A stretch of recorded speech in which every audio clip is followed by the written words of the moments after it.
afternoon, good people, and welcome to Real Chicks Rock Presents Real Discussions. I am your host, Michelle Dusbert, and as always, I'm super excited. Listen, I can't take it. It's already 2025.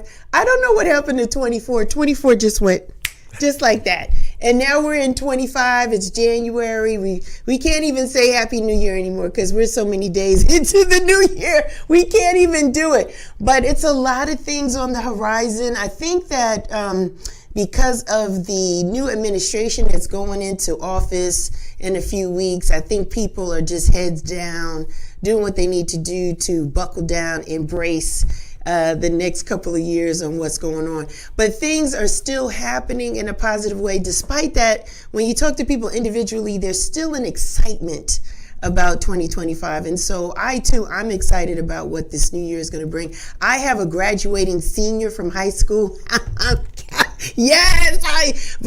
With mixed emotions because he's my only son. I'm going to be an empty nester, so I don't know how I'm going to handle that, but I'm going to use this platform to help me get through it as we get closer to it. But yes, a lot of super things going on or expected to go on in this new year. And of course, we're talking here to you from Atlanta.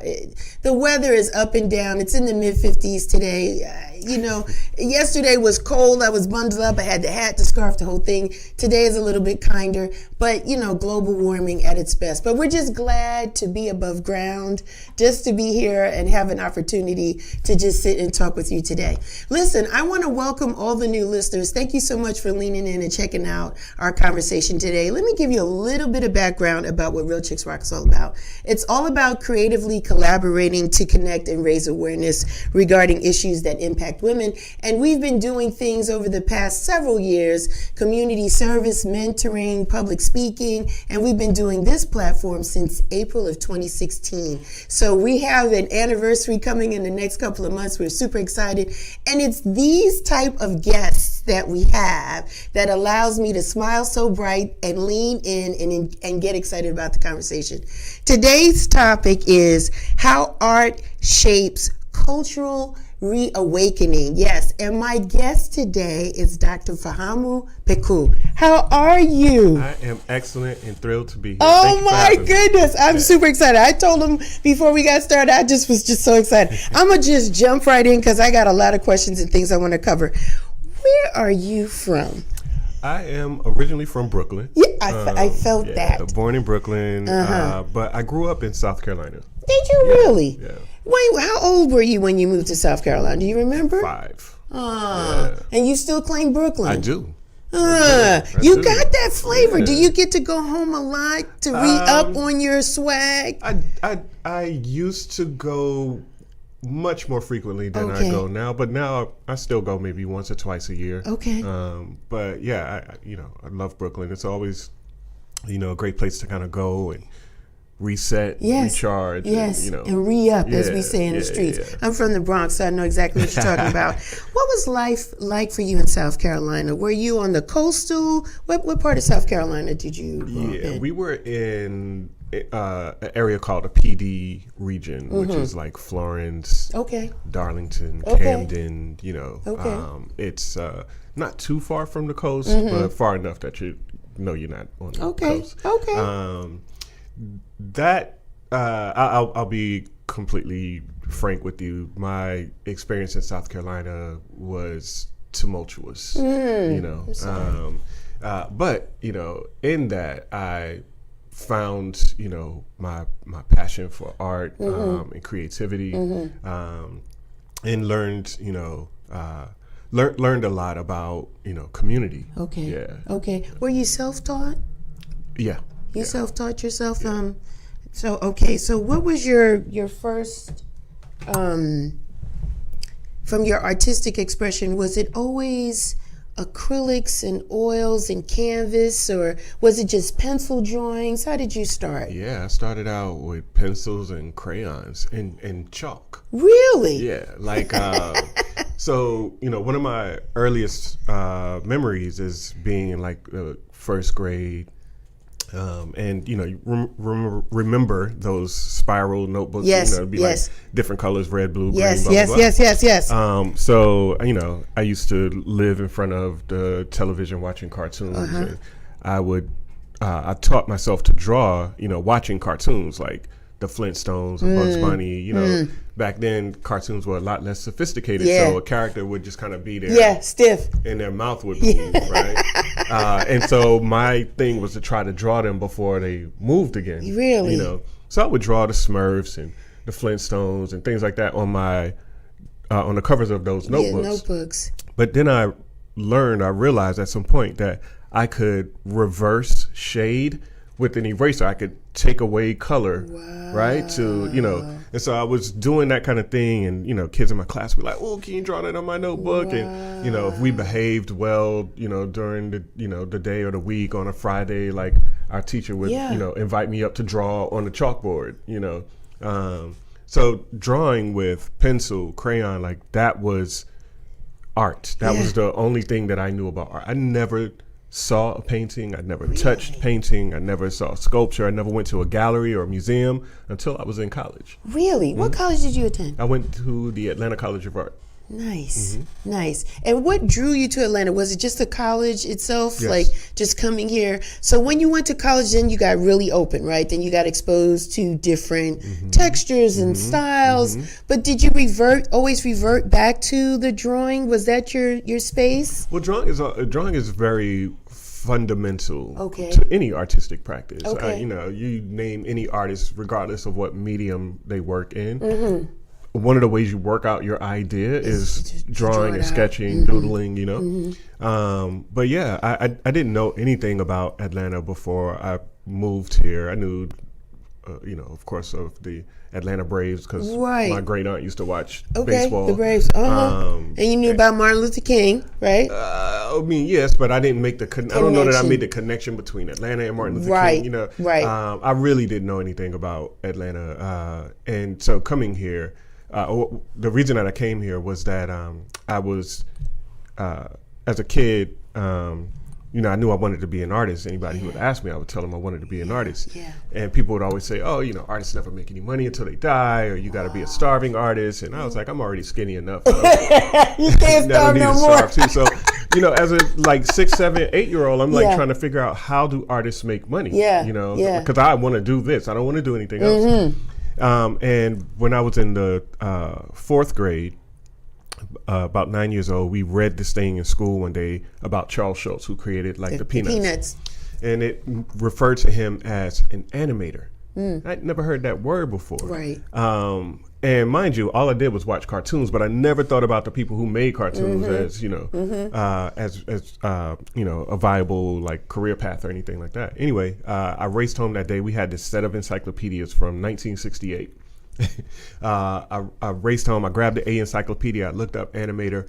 It said go to C, look up cartoonist. So I grabbed the C, looked up cartoonist, read everything it said about cartoons, and it said that a cartoonist could make up to $1,000 a week. And so I'm like, and that was back then. It's 1984. Carry the one. They got to be making a lot more money now. Right? So, by the time I started looking at colleges and stuff like that, I was like, if I was going to be a doctor, I would go to medical school. If I want to be an artist, I need to go to an art school. Yes. So I tried to find, programs that had animation, as a major, and I came across the Art Institute of Atlanta. I looked into that. They had an animation program, and so that was my plan. I was going to go to the Art Institute. But lo and behold, that year I won a statewide art competition in South Carolina. And a recruiter from the Atlanta College of Art came to my high school to meet me and talk to me about Atlanta College of Art. And they were like, we'll give you a scholarship. And I was like, I'm going there. Nice. But the thing that really, intrigued me was he told me that he was like, the Art Institute is a cool, school if you want to do that, but it's more like a trade school. You'll get a 2-year associate's degree. Okay. But if you come to Atlanta College of Art, you get a 4-year, bachelor's degree. He was like, that's more, significant, and you'll learn about fine art. And I'm like, fine art, what is that? But that's how I ended up coming to Atlanta, and it was a huge culture shock. Yeah, well, just too many people. It was a city. It was a lot of black people in one space. Yeah. People looking beautiful. Yeah. You're like, oh my God, this African culture, yes, African art, and I was always fascinated by anything African from a little kid. Yeah, you got to imagine growing up in this little town in South Carolina with a name like Fahamu Puku, right? Like, what does your name mean, by the way? Fahamu means understanding in Swahili. Beautiful. Yeah. So growing up with that name, I was at first I used to hate my name. And I wanted a quote unquote normal name, like Tyrone, like my friends, and Robert. But one time, I had a call from my father. Without going too deep into it, my father was institutionalized in growing up, which is how I ended up in South Carolina in the first place.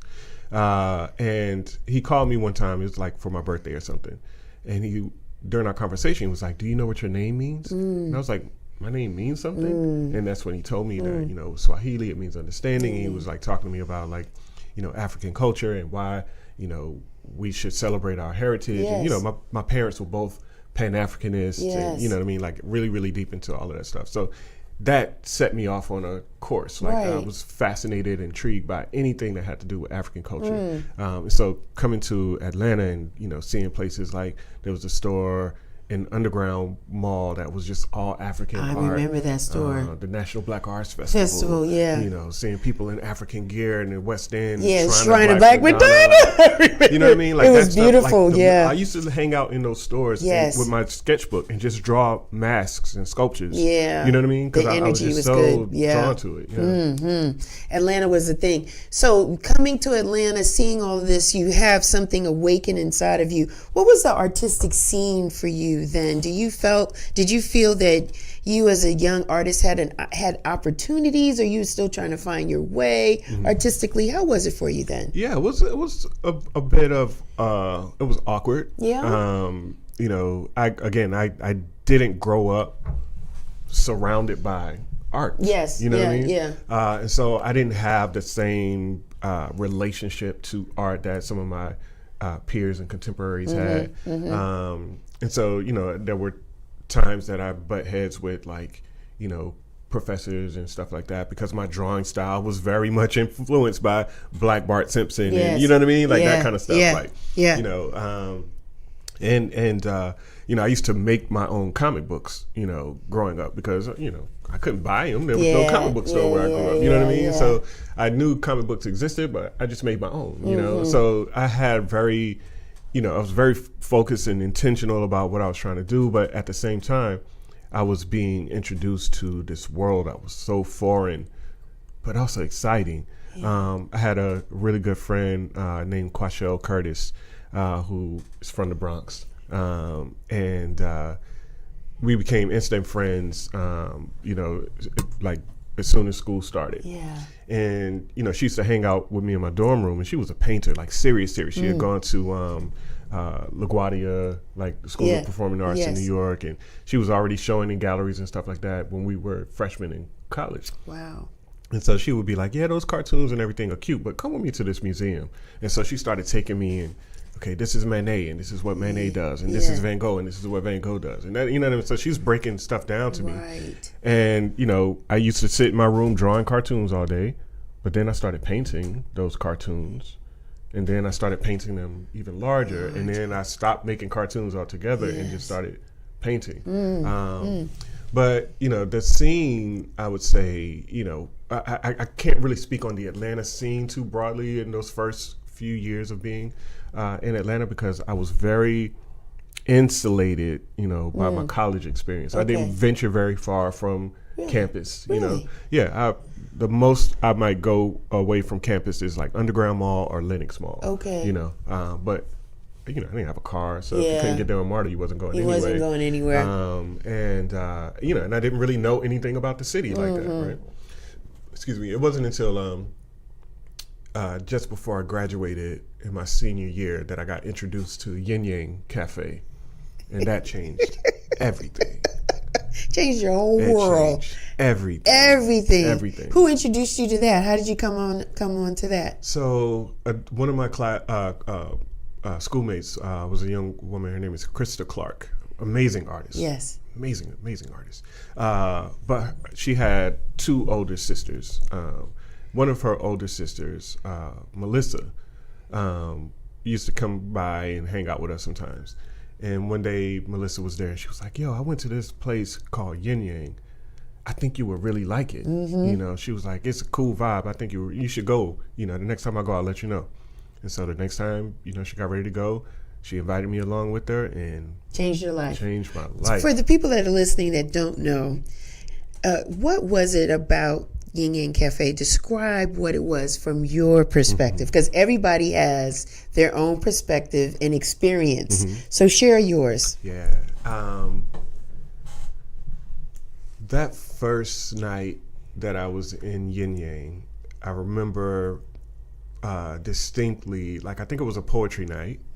But after the poetry set ended, you know, the DJ came on and people just got up and they were like dancing. It was house music and I was just blown away by the movement and the freedom, right? Like the energy. And I sat there that night.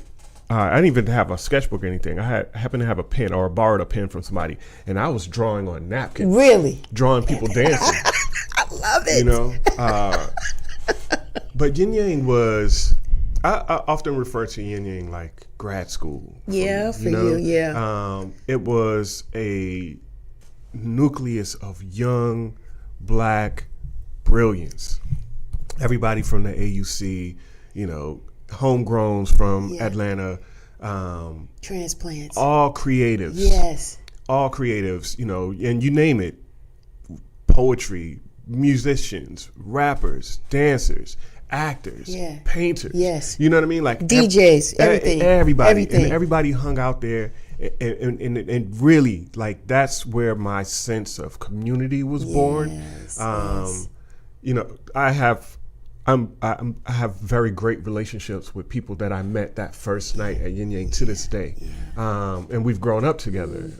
But yeah, that place really, you know, I was super shy and awkward and I, you know, was not a very, you know, outgoing person. But I ended up becoming the MC for the poetry night. I ended up performing poetry. I ended up mounting and producing and curating my own exhibitions in Yin Yang Cafe.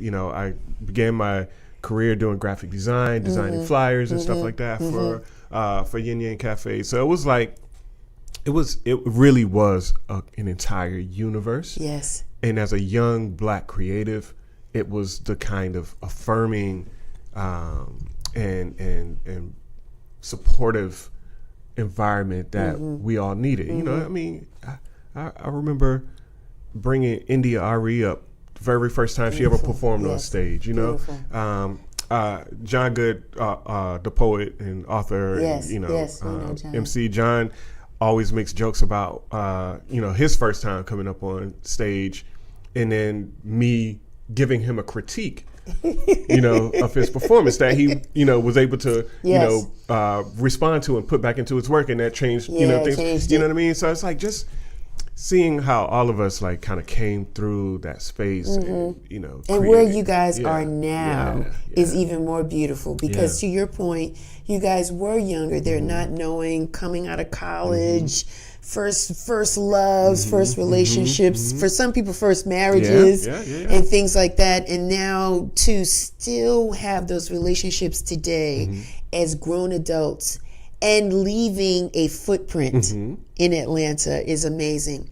Fahama, would you say that the Yin Yang years helped cultivate you for your exhibitions? Oh, most certainly. So by you doing Yin Yang, did the exhibitions then come? How did your first exhibition or gallery showing happen for you?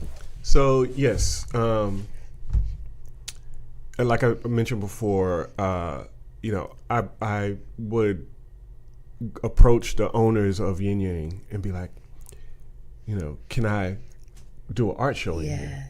Yeah. So they gave me free reign to produce and install and curate my own show. So I learned how to do that. Yeah. I used to work the door, oftentimes at working the doors at any situation is magic. I speak from experience. Go. So the folks that I met there, but also learning the business. Yes, is important. Learning how to do marketing and promotion. I work street teams, giving out flyers. You know what I'm saying? I work with the promoters. Doing all kinds of, very like working in various roles. In this kind of creative economy, in this gig economy. But in terms of my first show, I'm kind of glazing over a couple other little things that happened. But after a while, I moved back to New York, and I worked as a graphic designer. This is like 99, 2000. And I worked in this small agency that did a lot of collateral for like hip hop labels and restaurants and nightclubs and stuff like that. And that inspired me to start my own design company. But at the same time, I was also trying to get my work out there as an artist, as a painter. Yeah. And I was frustrated, because I wasn't getting the kind of response and reactions that I, had hoped for. Yeah. I remember sitting, because we did a lot of stuff with like hip hop artists, I got to sit with a lot of rappers and, DJs and stuff like that and design stuff for them and realize like, man, you're nothing like the character you play on TV, you know what I mean? And I always thought that was fascinating that, that media and marketing has this capacity to influence how we see people, how we think about them, what we think about them, right? And I was like, I wonder what would happen if somebody marketed a visual artist the same way we do a rap artist.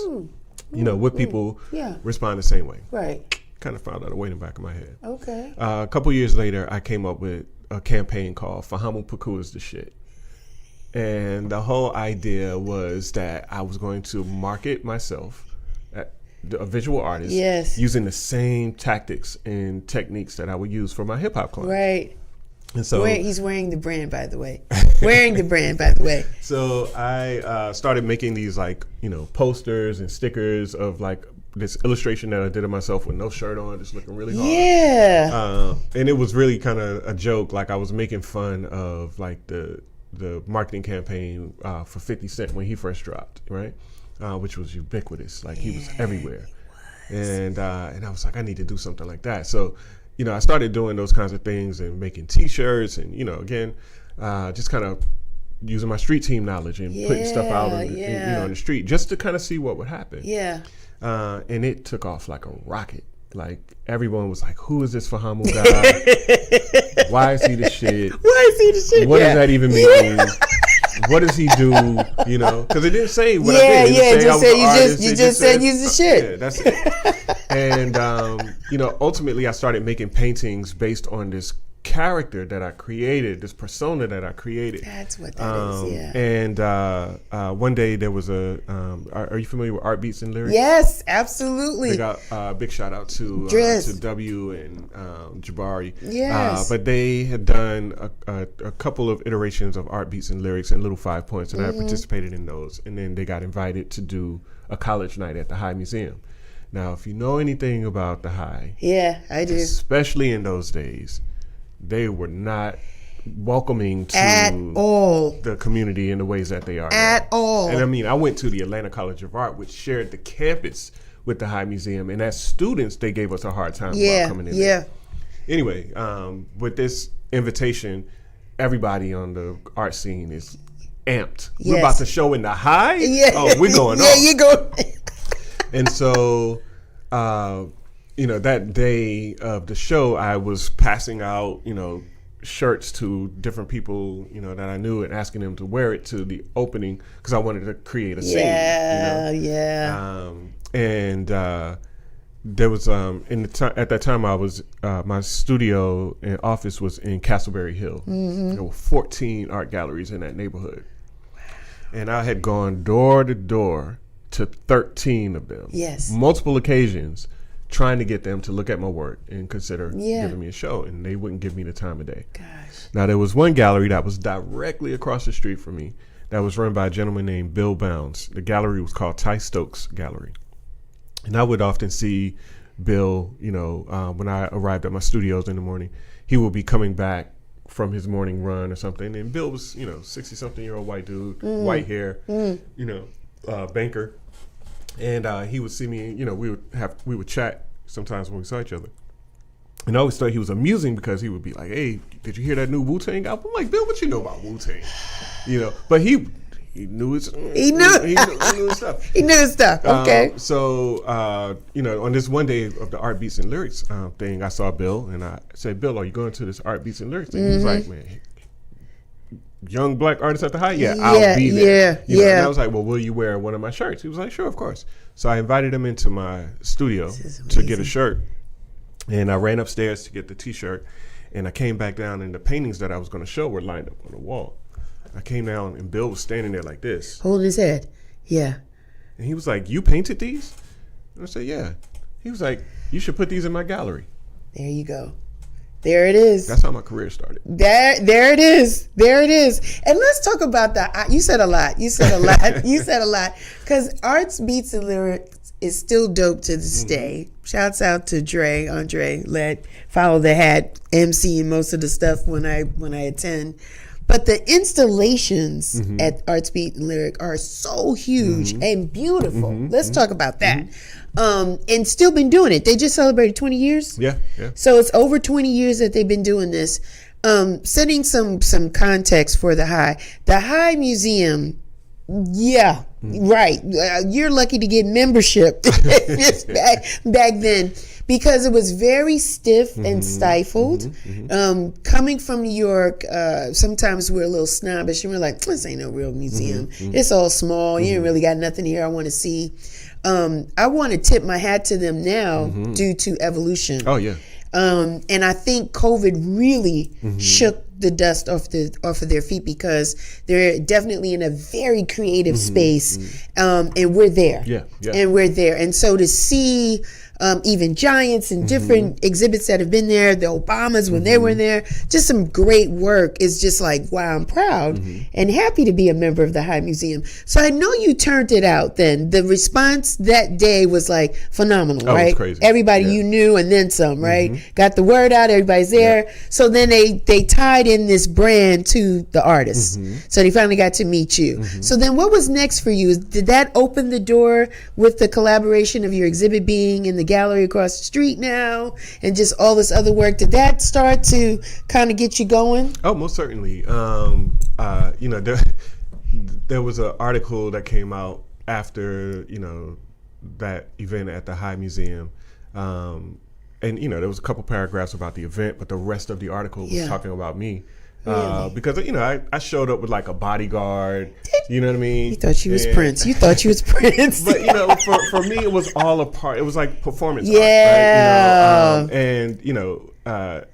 The whole night I didn't talk to anybody. I refused to speak, and the bodyguard would kind of cut people off like, "Wow, you really went in tonight." You know what I mean?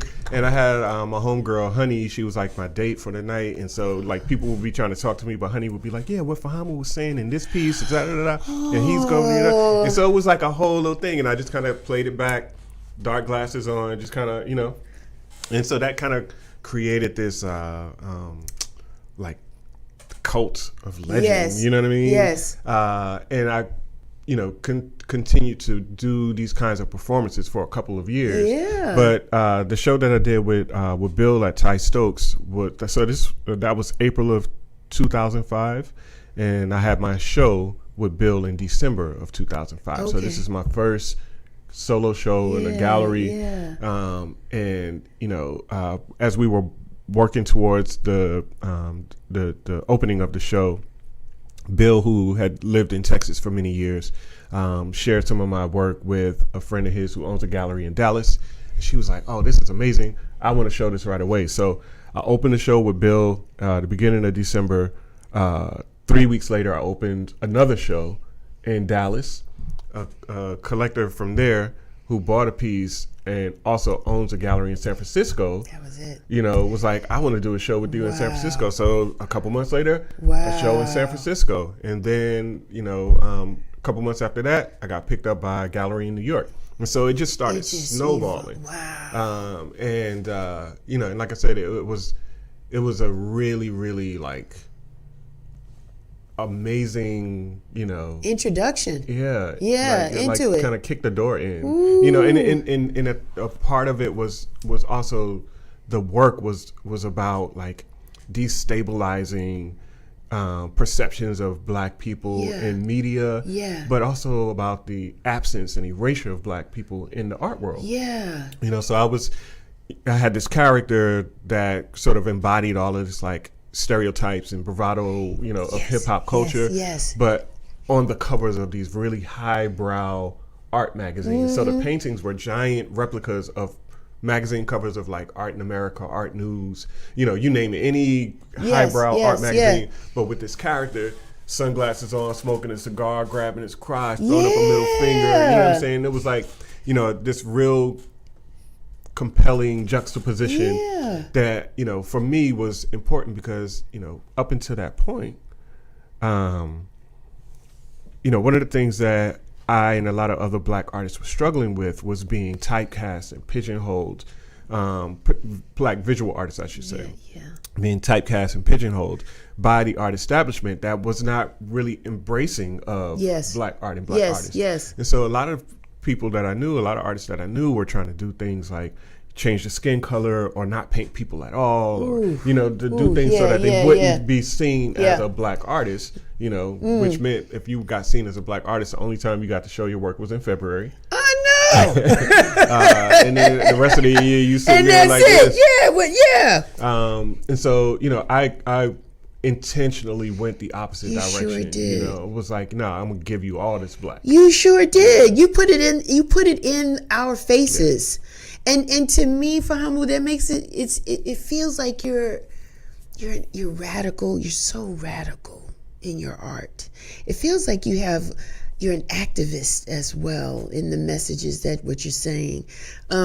When I got to really introduce myself and meet you, because I would see you in different spaces, coffee shops, and different places. It was the real niggas don't die. That was real in your face. Strong statements, but the art is so beautiful. Thank you. It's so intentional. For me, as a woman that's rich in melanin, it's beautiful to see images of people that look like me. That's intentional for sure. Because oftentimes, at least previously, people with dark melanin or rich melanin wasn't considered beautiful, right?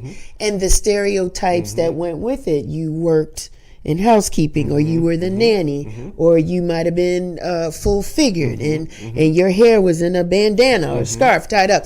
There wasn't anything depicted about you that made you look beautiful. And so here you come with this artwork, even the earrings, the sneakers, everything. And me coming from New York, I felt I could relate just from the style of what the people, you drew on the people, but how beautiful they looked, a pregnant woman and everything. And so I was like, this is really amazing. And I'm going to speak to the crowd that came in that night when I saw the exhibit over at Miami Circle, if I can digress for a second. Multicultural people. It's never just a Black thing, right? So shouts out for the people that see the art in it and the artistry. And then you also have other symbolic things in your art, orishas, or maybe an altar giving homage to the ancestors. And that's always been in your art since you've started? It's interesting because, as I mentioned before, I've always been extremely intrigued by, fascinated by, curious about African art and African art objects and the appearance of African art. It always spoke to my soul. Very early on, before I ever had a show or anything like that, had opportunities to travel to places like Panama, which is where my father is from. And engaging with the artisans there, and seeing their work and seeing how their work, while referring to their very specific Panamanian culture had ties to African art objects that I'm like, how did this happen? You know? Or, you know, learning things like, you know, there across the African diaspora, there are all of these different subsects of Black people who identify themselves as Congo. You know what I mean? Which was like Congo. Like, why are they Congo? Like, you know what I mean? Just these different kinds of ways that like African ideology and memory shows up in us, and oftentimes in ways that we can't fully articulate, but we feel it. We feel it. And it comes out of us. It comes through us. I often tell the story about how I got introduced to Ifa and Yoruba culture. You know, at the time I was making drawings, like charcoal acrylic drawings of these like faces. And I would do things sometimes like put glass, like broken mirror where the eyes are, you know, incorporate like cowrie shells and feathers and, you know, things like that. And people would see the work and be like, who's that? What's that about? I don't know. It's just in my head, right? So the first time I was ever invited to and attended an Ile, Yoruba temple, was the first Sunday of the month that was dedicated to ancestor veneration, which is a major part of the tradition. And when you get to the temple, before you go in, you take off your shoes. And I took off my shoes and I stepped across the threshold, and it was like, you felt something. You felt instantly. Felt instantly. It's like connected. They was waiting on you. Like they was waiting. Wow. On you. And as I mentioned, it was the first Sunday dedicated to ancestor veneration, and it wasn't a thing like a preacher get up and no. You know, we sat in a circle, played drums, we sang songs, and then, you know, some of the elders began to talk about ancestor veneration and what that looks like, you know. And I kid you not, everything that they talked about, every icon they described, every symbol they talked about was things that I was doing in my work. I just didn't have the language for it until then. I was like, oh, now it makes sense. Makes even more sense. Now it makes so sense. Now you're even being more deliberate with it because you understand the foundation, the meaning, and now it's honor because they're using you as a vessel to continue to share the legacy and the work and where we come from as a people. So thank you for doing that. I want to talk about your style because the asymmetrical haircut, how, you know, that was like did we get that from the hip hop days in Brooklyn? And so you just decided to just bring that back here in Atlanta? Like, what's going on with you? So for cats who think I'm, you know, trying to get it from the kids who are now doing the cuts. You've been had it. I've been rocking this since 2007. My God, like almost 20 years. You're 18 years strong. Right. So, you know, and I know it's 2007 to be precise because at the time I had a low Caesar. Yes. Just a regular Caesar fade, and I was like, man, I want to do something different with my hair. And initially, I was considering a mohawk. Okay. And that year, Sean Combs ran the New York City Marathon. And he had a mohawk. And so he's like, nah. And everybody and their mother was doing that. Started getting mohawks. And I was like, yeah, I can't do that. You can't do that. I got to have my own thing. So I was talking to my barber. I was like, yo, I think I want to do a Gumby. And some of my friends were like, nah, don't do that. And then I did it, and everybody was like, it looks good on you. Yeah. It looks good on you. It's part of the icon package. It's a part of it. It's part of the package and the eyewear and everything. Yeah. You look good. You always look fashionably well. You know what I'm saying? You always look fashionably well whenever I see you. The self-portrait thing, I think it's amazing that you're able to draw yourself and you do it so well. It's almost like, I don't want to say a superhero, but it's because in person you're a very sweet, humble, kind-spirited person when you're in a room. Those pictures are bold. It's like a little sagging. Sometimes a lot. You know what I mean? Tank tops. Like, it's almost like a strong neighborhood superhero, kind of like The Wire, like the dude. Like, it's just amazing. Do you find it difficult to draw yourself, or you just add on, or how do you get that? Yeah, no. So two things. One, my process. Yes. I start everything with doing a photo shoot. Okay. So, again, and this all kind of goes back to those days of the magazine covers. Mm-hmm. So I create, based on my concept, I create a set for the photo shoot. I do the styling. I pick the clothes. I do all the, I do all my own stunts. For me, this is also about how I'm telling the story. And I'm also very much a performance artist. In fact, I would consider myself a performance artist before anything else. And the photo sessions are documentation of these performances that I then take into the painting. But the other thing I was going to say is, even though I'm using my body, they're not self-portraits, which is kind of what you pointed out. Like me versus what you see on the canvas is like night and day. It's like two different things. It's like and I think of it like the characters are kind of a avatar. Okay. To talk about again ways we kind of crunch Black men into a stereotype or to an idea that we feel comfortable with. We do. Also as a way to talk about, masking, right? How we are oftentimes compelled to show up a certain kind of way because our authentic self may not necessarily be as well received, right.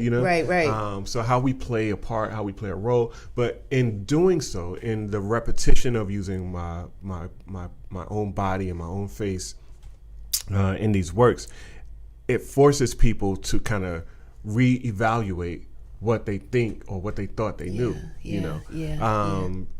Because you realize again, like, he's not like that. Right. And the truth is, most of 99.7% of the people that we see on television or in magazines or in media are not what we, the real person is not that, right? Like, it's all performance. I want you've come to us from South Carolina, full scholarship ride for college. Then you get an opportunity to go work in New York, and you come back to Atlanta. What is it about Atlanta? Why do you continue to make this your home or your space, or add to the culture? Black. Everything black. No, there's a kind of, there is a kind of liberatory expression of Blackness that only exists in Atlanta. And trust me, I've traveled pretty broadly around the world. And there's no place like here where Black people have the kind of mobility, agency, autonomy, where you don't find yourself being reduced down to someone else's idea. Right. And whenever I make this argument, people inevitably will say, well, DC is a chocolate city, and Brooklyn is the planet, and Right. And right, those things are true, but the kind of Blackness that you see in those cities is a very different kind of Blackness, right? Yes. Atlanta's, here's an illustration that I often give. I don't care what neighborhood you gentrify and you put up you bring in an Erewhon grocery store or whatever you want to do, you're gonna find wealthy Black people there, middle class Black people there, Black people working there, the dude with his pants sagging there, the chick that you would consider like a real ghetto chick up in there. You know what I'm saying? Like, there's and they're not pretending to be anything other than who and what they are. And nobody's looking at them crazy. Right. You know, like it's just accepted. Like that's what it is. And when you have that kind of freedom of movement, when you have that kind of mobility, like your idea of who and what you can be as a Black person, it grows and expands exponentially. Yes, it does. You know, versus being in the DC where if I go to a certain part of town, it's expected that I'm from a certain economic class. Yes, you know? Yes. And if I'm not from that economic class, I know I don't go over there. Right. You know what I'm saying? Right. There's no place in Atlanta like that. You're right. There is a freedom here. Fahamo, you have done some work with some of the people here in Atlanta that are Atlanta, like the Killer Mikes of the world, right? How does that feel to work with or be a part of the culture? I said this to you. We talked about it a little bit before we went live. You have made contributions to the culture here in Atlanta. How does that make you feel? You know, I always say I didn't grow up in Atlanta, but Atlanta raised me. Yeah. You know? Come on, sir. And, you know, I mean, all the way back to Southern Playalistic Cadillac funky music. You know what I'm saying? Like, the amount of creativity and pride in Blackness that exists in this city is unparalleled. And it feels great. I feel honored, you know, to be considered a son of Atlanta. I feel honored when, you know, them cats from Doug and, you know what I mean? And you know, Morehouse and all that, you know, when they embrace me as one of their own, you know, that means a great deal to me because, again, like, I don't know, in fact, I know I wouldn't be the type of artist that I am. I wouldn't be making the type of work that I make. I wouldn't have the confidence or the courage to say the things that I say if it hadn't been for Atlanta's intervention on my sense of self. It's beautiful work. The mere fact that you got shouted out on Blackish, how did that, when you heard that, did you know that was happening? No, I did not. So you was just, hey, I like the show, I'm watching the show, and Anthony Anderson's character is like awakened, right? As most of us are, because I too, right? The only art that I saw was what the Marvin Gaye picture from Good Times, right? And then the Mona Lisa. It was very European, right? So coming to Atlanta and having the conversations and doing the Natural Black Arts Festival and seeing artists just, it wakened something up in you. And that was the same thing that happened on Blackish. He didn't know. And then he shouts you out. And I was like, right, how did that make you feel?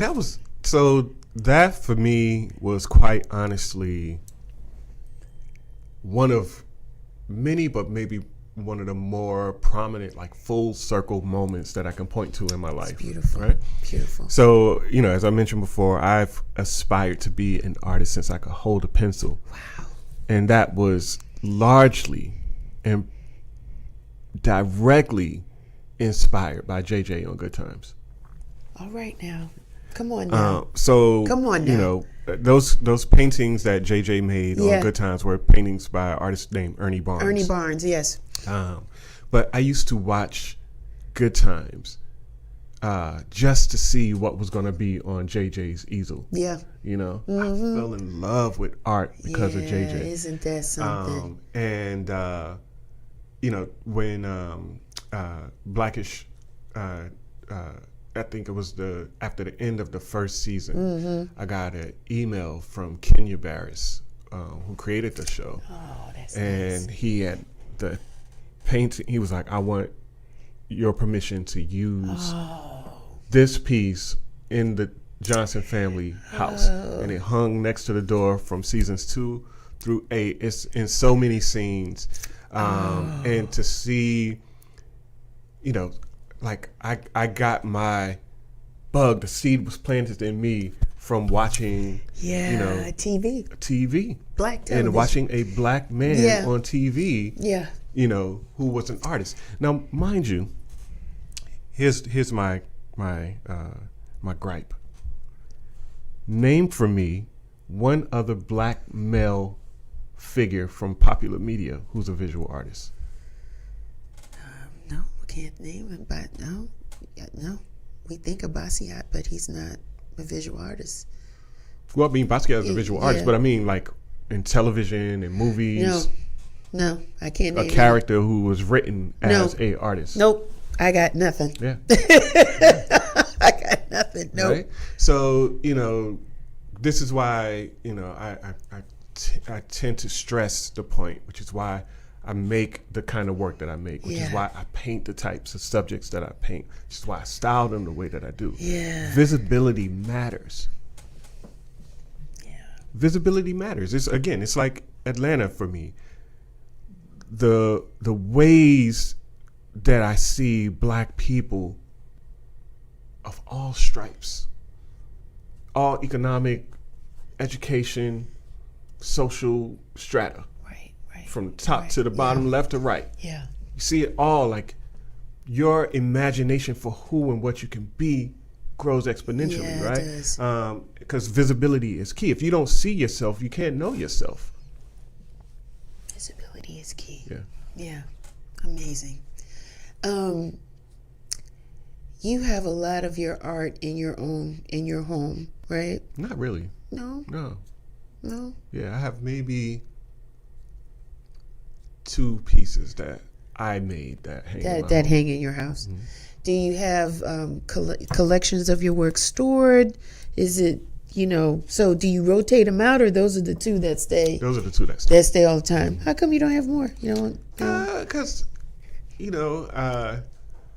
quite honestly, like, one, I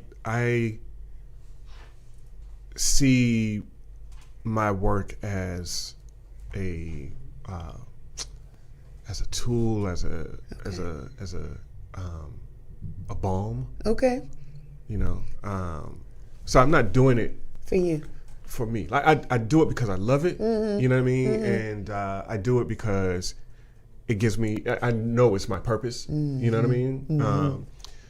But I don't make it to, like, I got you. Keep it for myself. I make it because I want it to go out into the world. Yeah. You know what I mean? Yeah. Like I want it to be in your house. I want it to be in that place where that little black boy or little black girl who has in the back of their mind an inkling that they want to be an artist. I want them to see that. Yeah. And I want them to see what's possible. And if I had it all in my house. Yeah, you're right. And the times are so different for Hamu because kids don't even grow up with cartoons, mm-hmm. as you did. Mm-hmm. At least that started something for you. And then we did have good times. Mm-hmm. Black is just no longer on the air. It's on Hulu or Netflix. And so, again, there's an opportunity that people can see your work that way. But there's very minimal mm-hmm. spaces of inspiration mm-hmm. for Black kids to be artists. Mm-hmm. Where can they see that? So I understand and I respect that point. Can you remember or think of an exhibition that you've had that ran the longest? Which one of those might have happened for you? That would probably be the exhibition I did, which was actually my PhD dissertation. It's called Do or Die. And that exhibition ran from 2016 to 2019, and it toured all over the country. 3 years. Mm-hmm. Did you tour with it, or your art just went? I would typically go to every venue where the exhibition was mounted to do a talk, you know what I mean, like that kind of thing during the run of the exhibition. Wow. 3 years. Mm-hmm. Did you sell a lot of pieces? As people see it, they're like, I want it. Do they buy it? So it's, wow. Yeah. You all right. You all right. You did a lot of work in Paris, right? Mm-hmm. I do a lot of work in Paris. You do a lot of work in Paris. Do you have a favorite city or country you'd like to be in? That's always a tough question for me because I have so much. I love traveling. Yeah. And I love discovering new places. I'm not typically a creature of habit where I got to do the same thing over and over again. I like new experiences. New experiences. Like it's stimulating. But I do a lot of work in in Paris, and in a lot of Francophone countries, Morocco, in the Congo, DRC. Later in a couple months, I'm going to Niger for the first time. I've been able to trace my family's roots to Martinique. I love Martinique. Nice. Which is why my name is Pacou. It's a French name. My family has. I felt the French, but I wasn't. And I was knighted by France. Were you? Yes, I'm a chevalier. You're a class. When did that happen for you? Last year. Oh, that's recent. Yeah. Come on, doctor. Yes, indeed. Yeah, so it was a surprise to me as well. I almost threw the letter away. Because you thought it was a joke? Well, I didn't know what it was. It was just a manila envelope, and it said, Bonjour, Fahamu Pacou. And I'm like, what is this? Yeah. And I finally, I sat on my counter in my kitchen for a couple of weeks, and I finally opened it. And it was a letter informing me that I had been selected to receive the honor of Knight in the Order of Arts and Letters for the country of France. Yeah. It must feel amazing, Fahamu, to receive your flowers while you're still alive. It does. And I'm learning to be quite honest with you, learning to accept it, but also recognize it as such, and this is something I think a lot of artists wrestle with, a feeling of like worth and affirmation. Like sometimes you feel like you're just spinning your wheels and nobody's paying attention. And you know what I mean? You end up making comparisons of yourself to other people and what other people are doing, and I'm learning now at almost 50 years old how to, accept, and celebrate. Yeah. You're a powerful human being in the sense that ancestors and spirit universe trusted you with this gift, and you spoke of it before you really knew, right? Because you're like, starving artist. I don't know what that is. No. You're looking stuff up. You're trying to figure out what's the bread, what the bread box look like. Like, no, this is what I want to be. So it's almost like you spoke, you manifested, or you just followed what was in you to do. And it's a beautiful thing. The fifth project, right? Was that a show you used to do? Some kind of 15th project. The 15th project. I'm sorry. Yeah. How was that? You did that some years ago? Yeah. So I used to be on the board of the Atlanta Contemporary, and they used to have this program.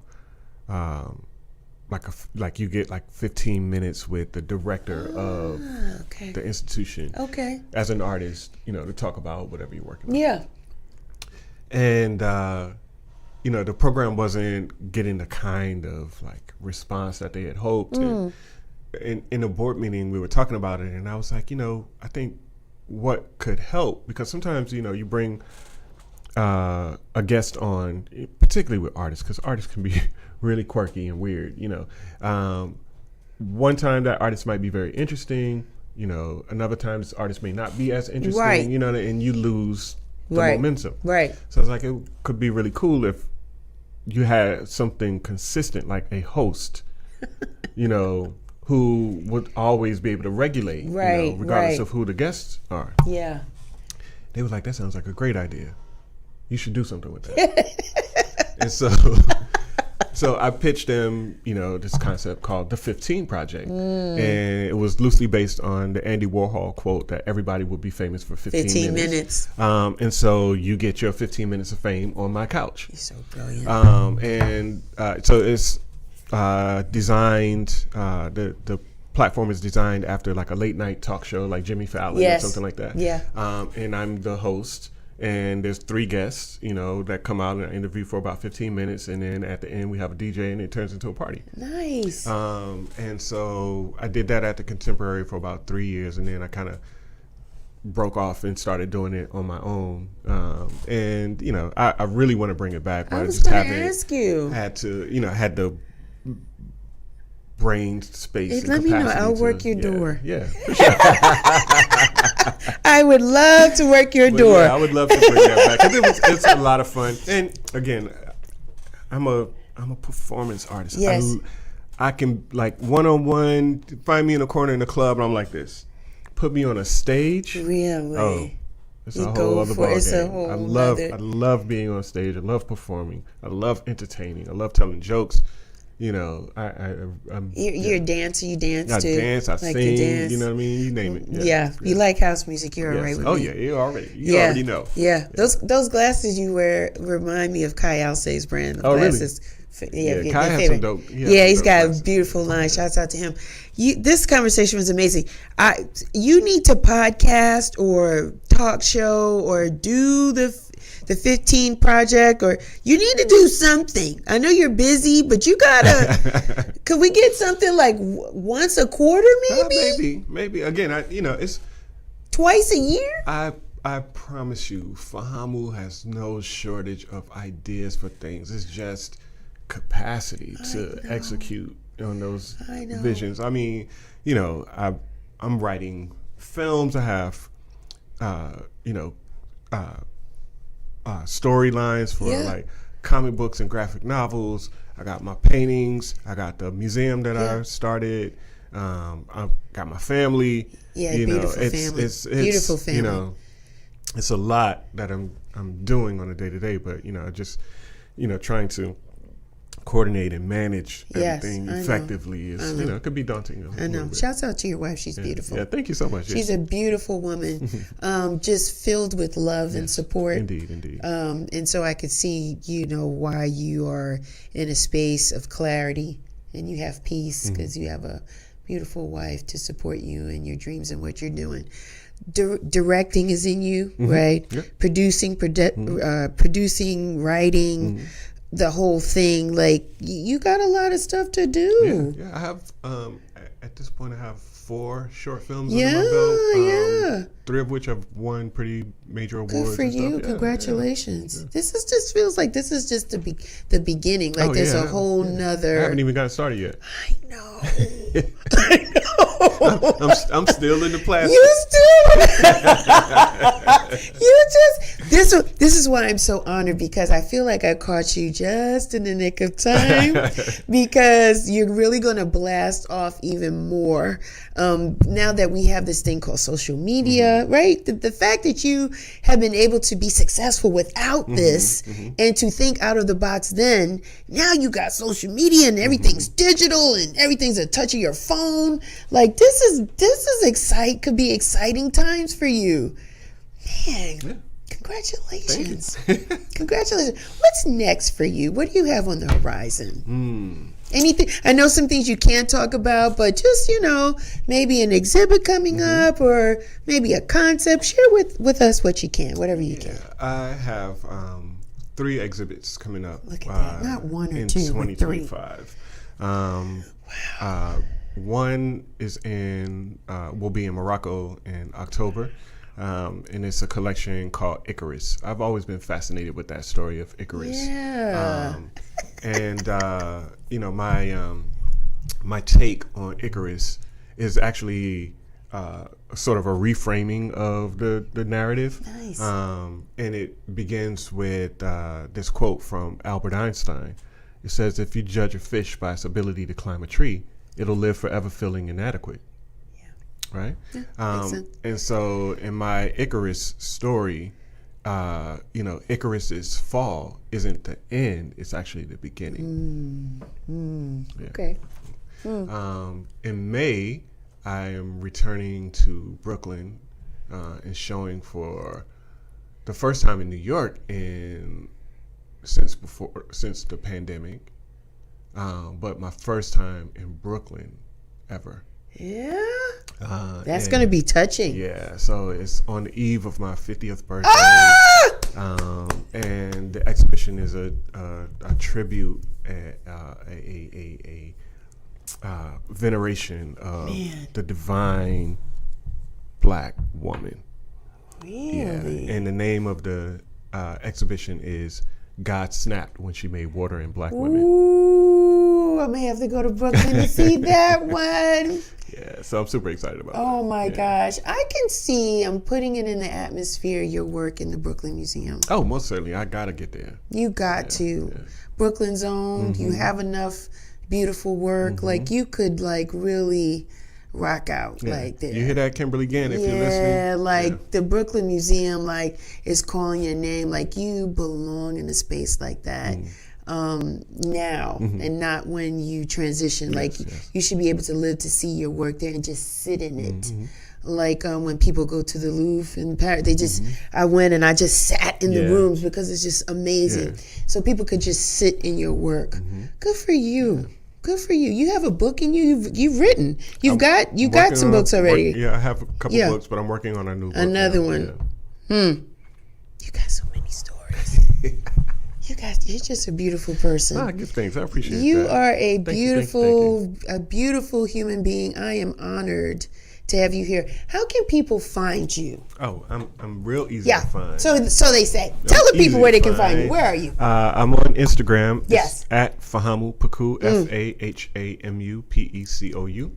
And then my website is Fahamu Peku Arts, FAHAMUPECOUART.com. And then if you want to get some of this like dope, swaggy merch, you can go to my other website, which is my studio, Studio Kawo. That's KAWO.com. I'm getting me a t-shirt. Yeah, because you are the shit. Yes, that's what you are. And he makes that face. He makes that face. Yeah. Listen, that's my time. You know me. Real Chicks Rock. We are everywhere. Listen, I want to wish you nothing but continued success. Thank you. And I wish you the same. Oh, my God. Thank you so much. This is an honor to have you. I had you for a whole hour to myself. This is great. This is awesome. Listen, you know me, Real Chicks Rock. I'm everywhere. I'm on Instagram. I'm on Twitter. I'm on Facebook. I got the realchicksrock.com. Go to the website. Subscribe. We blog. We got a little merch there. We ain't the shit, though. But we got the t-shirts. Yes, you are. We got the stuff over there. Yeah, go check us out. But listen, just like... Now, he's from Brooklyn. He'll know. He'll resonate, right? Okay, the late, great Frankie Crocker, WBLS, right? Used to always say when he closed out his show, he would say, may you live to be 100 and I live to be 100 minus a day. So I never knew that beautiful people like you had passed away.